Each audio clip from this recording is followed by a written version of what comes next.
All right, so here we are in India. Mercy and I are in our new hotel room. We took a break from our trip, so I'm going to make a video covering the pictures from a couple days ago. And so this was our place in Delhi. And I'm going to go over here so I can kind of scroll through these. And we had like a Hollywood themed room. And so you can see our two beds here. You have a Rocky poster, and we have the Goodfellows over there, and then there was like a ET poster. So this was kind of like the Hollywood room. What's really interesting is the ceilings and the structure of the places are really nice, but particularly the floors are amazing. I mean, they're made from marble, and it has inlaid marble patterns. Here's a bed below the Lord of the Rings, or no, that's Pirates of the Caribbean. And so all of this inlaid marble that are in these older buildings that we were in. Here's the bathroom right here. And just look at the floor with these tiles of white marble. And then you can tell that the brown marble and the black marble have been chipped away or carved and inlaid there. So really interesting place, the Hollywood room. There were on the bathroom cabinet that you see to the right were Snoopy handles, so little Charles Schultz influence in India. And then if I go back here to show you this, this desk area right here, if you look really close, the handles are American footballs. So sometimes you just have these quirky little things that you see that seem to, Americanize, I guess, is what you would say. Some of these places that we visit. So this is the outside of the building, and you can just see. It's just so much character. So all of this is made of stone. It's got balconies. It's got terraces, or not, yeah, some terraces on each of the rooms. It's got courtyards. It's just really beautiful area. And then here's where the taxis pull up and drop us off. And I've got some other pictures on my big camera. Once I get back to the States, because I don't have a way to unload the pictures from my camera, I'll get the really nice pictures uploaded to a video so you can see, and I can have a record, a Facebook or whatever, a social media record of this good stuff. Here's one of the roads by our hotel. You'll notice this Jeep-looking thing. Every time I see this Jeep-looking type car, I kind of want to wave to it. It is not a Jeep. I did a little bit of research on this, and it's not even associated with Jeep or with Chrysler. And so they have a car company over here. It starts with an M. I can't remember it exactly, but they have a car company, and it's really interesting that the cars look very, very similar to a lot of American model cars. So here we are getting ready to go to the airport. We're going to go from the Delhi airport to the airport in Varanasi. And here is where our Uber showed up. And you'll notice here's our Uber driver. And we ordered a decent sized car. But when the car came, there was a big, almost like a propane tank. So it must have been like a natural gas tank in the back of the cars. I'll have to ask somebody what their cars run on, but I'm not sure that it's gasoline. It almost looked like natural gas. So, the solution is you put the two big pieces of luggage on top of the car. And I'm watching this guy do this. And of course, my next question is, where are the straps? And he's like, no, no straps. It'll be fine. No problem. And I said, I said, well, if you lose my luggage, there's going to be a problem. And he said he would take full responsibility for our luggage if it fell off his car. I'm not exactly sure what he meant by that, but the luggage did arrive safely to the airport, just riding on top of the car. We didn't go too fast, though. I think on the main roads we probably went at most maybe 40 or 50. It would be kilometers per hour, which I think is about, I don't know, 35 or 40 miles per hour. That's just my guess. So here's Mercy looking at the bags like what's going to happen to these bags, but they arrived okay. So coming into the Varanasi, or excuse me, the Delhi airport, or this might be Varanasi airport. Maybe we got off the plane already. I'll have to see. But I remember this ginormous Santa Claus. So just finishing the Christmas season, and so this is just a couple of elephants. Oh, I remember now because we're in the domestic part of the Delhi airport, so everything was a little bit different because we were in the domestic areas, not the international areas. But very cool artwork all around India. And we took our flight, and here we are at Varanasi International Airport. And here's Mercy in front of the welcome sign. It says, "Welcome to Lal something something Varanasi International Airport." Here's leaving the airport, so just outside. I get a kick out of these signs right here. They have the horns with the red slash through it. And I can tell you that I don't think that those work. I haven't heard in many areas that are honk free in India yet. So here are some giant lotuses that I just quick snapped a picture of. So here we are going into town. And once again, just the traffic and the roads, no street lights or no street signs, nothing like that. But everybody just seems to know what to do. And I often found myself thinking, if this happened in America where all of a sudden the stoplights and the street signs just suddenly disappeared, I think we would be a mess. I know I would be in an accident quite soon if this ever happened. But they seem to just kind of instinctually drive, particularly when the areas get really busy. And the honking, we found out, is not because somebody's angry, because of course, in the United States, if you need to get somebody's attention and you want to do it respectfully, you give two short little honks. And here, they just honk. Well, what we found out, as we've talked to people, Mercy and I found out that in a way, it kind of made sense like this. It's almost like they drive with their ears more than they do their eyes. So they can see where they're going, but if you think about the ears take in information 360 degrees.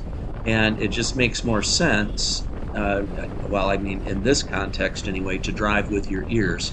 So all of the honking that we hear is to notify drivers of where you are.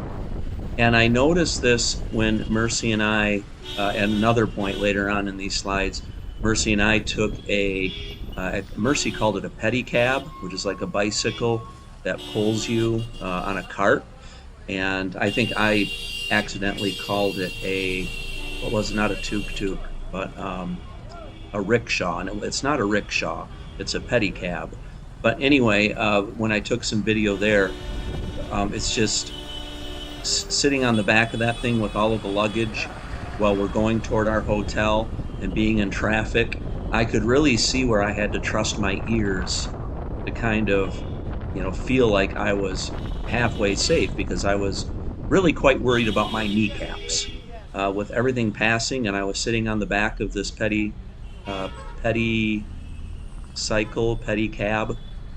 I was worried about being run into. So here are some of these tuk-tuks. Lots of mopeds, lots of families on mopeds. And when I say families on mopeds, the one that I did see is I saw a mom on the back, two little kids in between, and a dad was driving. So you had a dad, a mom, and then as we pulled up next to them, there were two little kids sandwiched in between them. And this was on a moped. There's a broken tuk-tuk. I suppose if your tuk-tuk needs work, you just lean it over.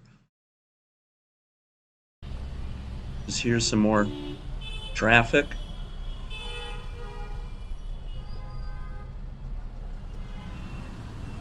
I found myself taking a lot of video and a lot of pictures just because there's so much to take in. There's so much that's different and new to me that it's almost like I'm afraid of missing something. So I find myself taking a lot of video and then going back and deleting a lot and keeping the ones that really capture the spirit of this place as Mercy and I travel through.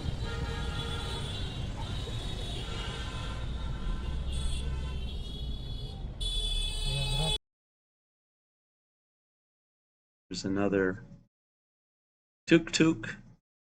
Lots of kids will come up to the car trying to sell you roses and books, things like that. And they are very, very persistent, and they know how to put on faces to make you feel guilty about not giving them money. But very persistent children who beg and come right up to the window at the stops. Doesn't happen too often, but in certain areas, in certain like circular drives, we seem to run into that. So here's a front of a tuk-tuk. And some of these I was able to sneak a picture of the people inside.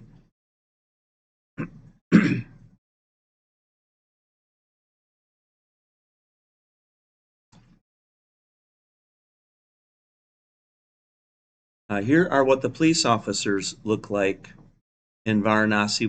What's really interesting to me is the police officers, they seem to all be tall. So I don't know if there's a height requirement for police officers, but they all seem to be tall and very, what's the word? Imposing? I don't know if that's the right word. But they just kind of saunter up. So you'll see the car on the left. The police officer just saunters up, and I witnessed this. He saunters up, takes a picture of the front of the car's license plate, taps something into his taps something into his phone or maybe some sort of a code, and just moves on. And then meanwhile, the driver is usually shaking his head like, oh no, so I don't know exactly what they did wrong, but the police officers, when the cars are stopped too long, yeah, they just come up and take a snapshot of the driver's license, I'm sorry, the vehicle license on the front, and you can tell that the driver knows that he's in trouble. Here's a vendor. Lots of motorcycles and alleyways. And just another image. Indians, so you have people who are Hindu and Muslim. I'm not sure to what extent, what percentage of each there are, but you can definitely tell that the people are a mix of Muslim and Hindu. But this is the type of corner that still kind of takes me off guard because you pull around and then somebody will coming right towards you. And we're moving along at a pretty good pace here. But then, yeah, they know what to do. The driver knows what to do.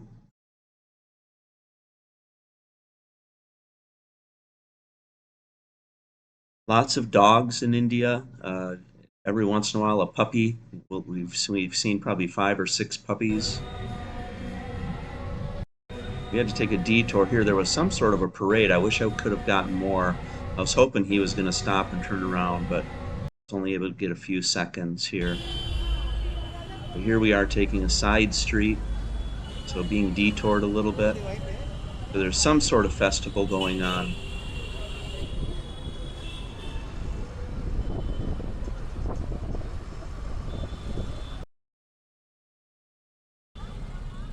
Same thing here. We are going through an intersection. You can just see, no 4-way stops. No, you just kind of creep along, honk, do your best, watch to your left. And here we go down these streets here. This is very typical, very crowded. I can't have my elbow out. I tried to, when I do get pictures by holding my camera outside the window, I'm being very cautious and aware of what's driving up next to me.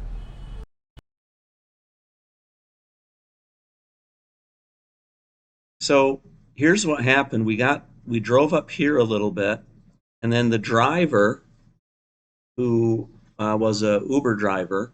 He said, "I can't go any further. The roads are blocked, so you have to get off." Which, of course, it concerned Mercy and I.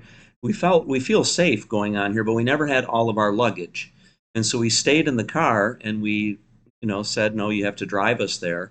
And he said, "I'm sorry, the road is blocked." So at some point, he called our hotel, and our hotel arranged a pedicab for us.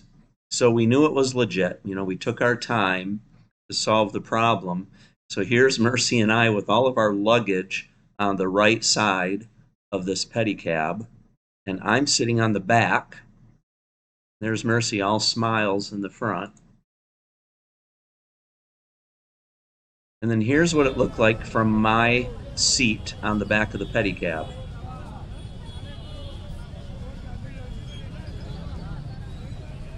I think I have some more footage of this.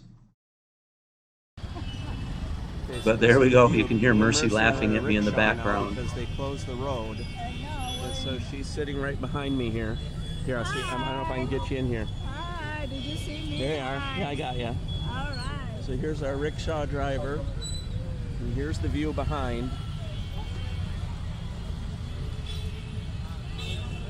And yeah, I don't know how far the hotel is, but this is the adventure right now.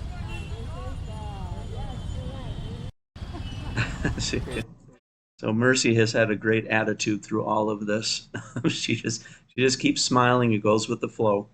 So here we are going. I finally jumped off of this and just walked behind. But here are three individuals came to meet us to walk us to our hotel, which is behind these blue dividers here. And it looks like we have another video here. Okay, so here we are turning around. We're going to get unloaded here and go to our hotel. So here's the area where we're staying. So when we got to the hotel, we got a blessing because this is the city of Shiva. Varanasi is the city of Shiva. And now let me see if I get this straight. So Shiva is the destroyer, and then Krishna is the part of the call it not really the triad. I mean, it's almost like it's the equivalent of the Christian Trinity, I think. Krishna is like the Jesus figure, and then this is the city of Shiva, and Shiva is the destroyer, and then Durga is the other part of God that is the creator. And so you have the creator, you have the destroyer, and then you have Krishna, who's like the operator or the person who philosophically teaches you how to live. And so here we are getting the Shiva blessing. I know I don't have that right, but when we arrived, we were blessed before we went into the room. So here's Mercy. It's running, I think. I don't even know what I'm saying here. And then we were given these beads, which are seeds, and each of these seeds has 5 parts, and each of the 5 parts represents the elements. And each of these necklaces have 109 seeds. And let me see if I remember this correctly. Mercy, you can correct me if I'm wrong, but 100 of the beads are the 100 names of Shiva. So just like you have the Brahma, which is everything God, and then you have these expressions or these avatars that come out of the Brahma, and there are 100 names for Shiva, and the extra 9 beads are because there's 9 gates to the temple. I think I have that right. I could really be wrong though. But here we are getting our blessing. Thank you. Back कर दो ना, ऐसे ही कर, जो ऐसे है ना, front कर।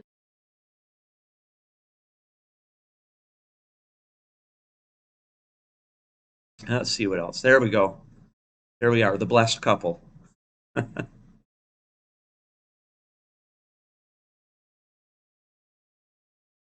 So here's our very small room. We got a little bathroom back there with a stand-up shower. And then this is the whole room that you're seeing right here.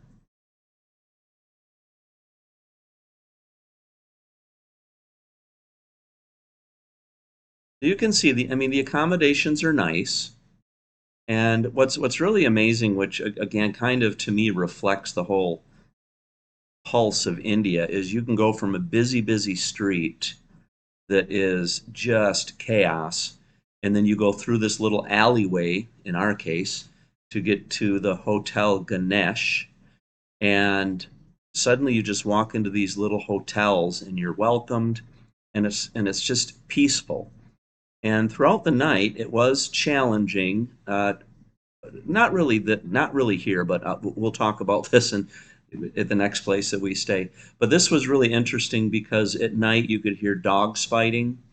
You could hear the horns honking pretty much 24/7, just kind of through the walls. It wasn't loud enough that it kept us awake. But here's the courtyard where our room is in. And well, I'm sorry about this, but well, we can all be adults here. But this is the only video. These are the first monkeys I saw, and unfortunately, they were two monkeys going at it on the top of the roof. So that was the only footage I got. So we're going to see a lot more monkeys in days to come. But anyway, here's some of the stairways. So this goes up to the restaurant that we ate at. You can see just very old buildings, but very decorative, very ornate. Here's the courtyard. Our room is actually up here, upper left.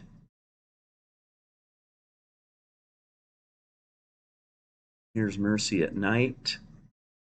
And here's the alleyway. This is a good example. So right here is that blue wall. So we would go down this alleyway outside of our hotel, go down this alleyway, and then go to the left into the construction. This was all dirt paths. And then right there, you would be all of a sudden in all of the activity and all of the chaos of the street.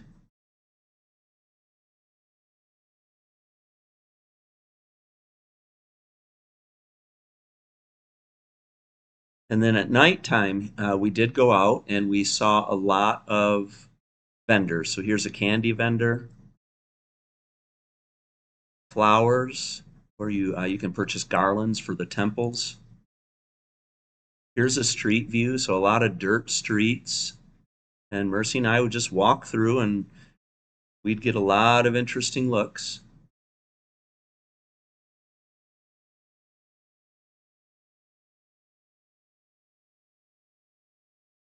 Temples all over the place. So here is a temple. A lot of the temples are orange, so my favorite color.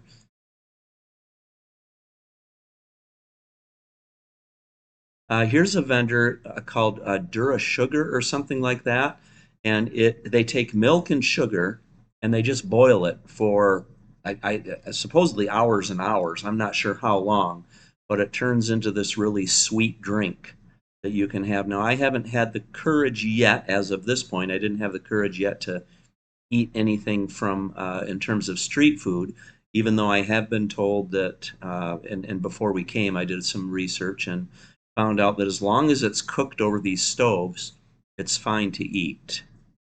Oh, there we go. So the Dudha sugar. This is some sort of an ice cream that they're eating. Like a video of the street.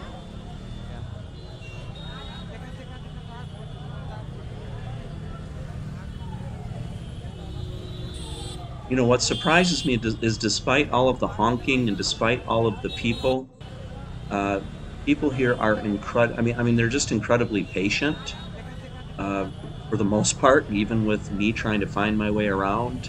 Um, they're just very, almost like good-hearted people despite all of the chaos.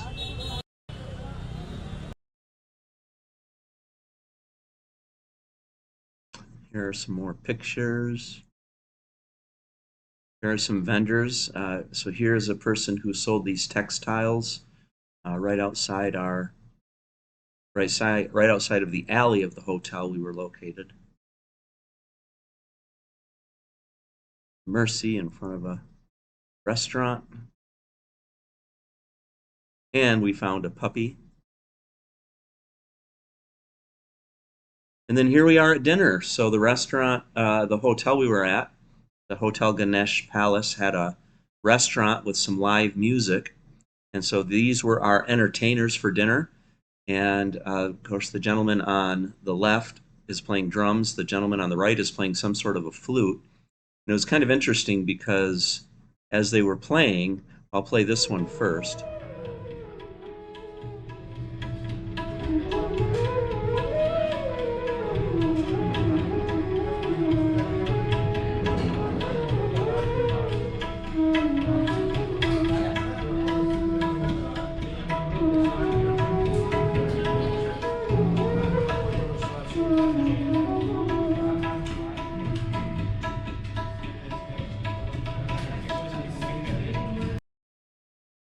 But Mercy was listening to this, and it was so funny because she started to sing with it, and I thought to myself, how in the world do you know this song? And she said, it's the Titanic. So Mercy was able to pick out that they were playing the Titanic. So I got a little clip of the Indian version of the Titanic being played.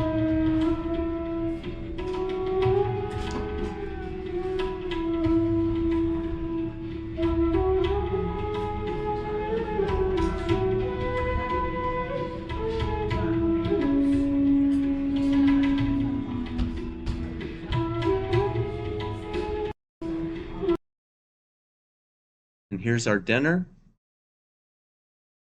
I think we ordered butter chicken and I forget what Mercy ordered. Chicken curry. It's very good. Had some Kinley water made by Coca-Cola, but Coca-Cola in India. And here's the dessert. This is really, it was actually really good. These are fennel seeds, just raw fennel seeds. And then they have this block sugar.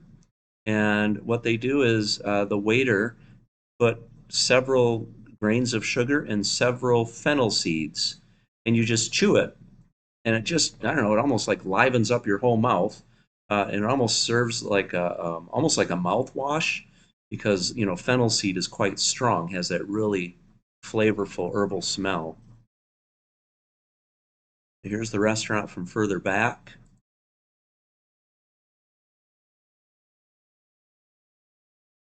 And if they have a buffet or a party, they have that section.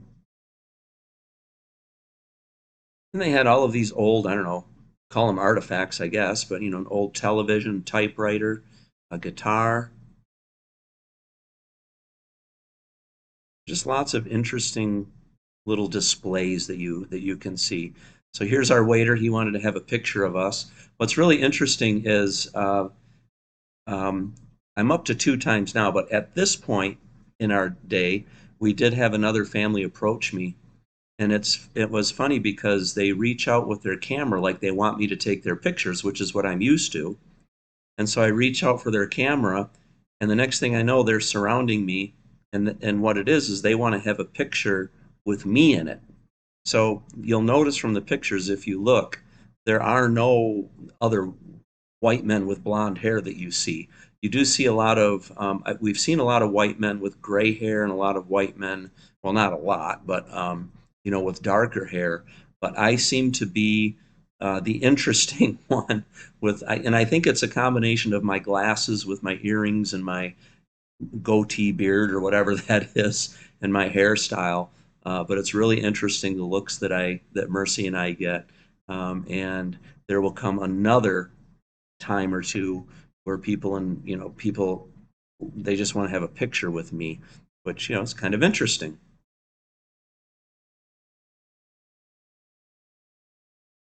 So he wanted a picture with us, so of course we told him he had to take a picture of the 3 of us for me to share. And then again, just some older stuff outside of, on display, an old phone. See an old boom box there. And I think that is it. So that is a long video. I hope it's still going. It is. All right, well, I'll make another one of these for people who are interested. I don't know if that they're most the most exciting thing because it's more of a travel log. But um, I don't know. If nothing else, I'm making a memory for me and for other people who are interested. So, uh, namaste, my friends. All right. Bye bye.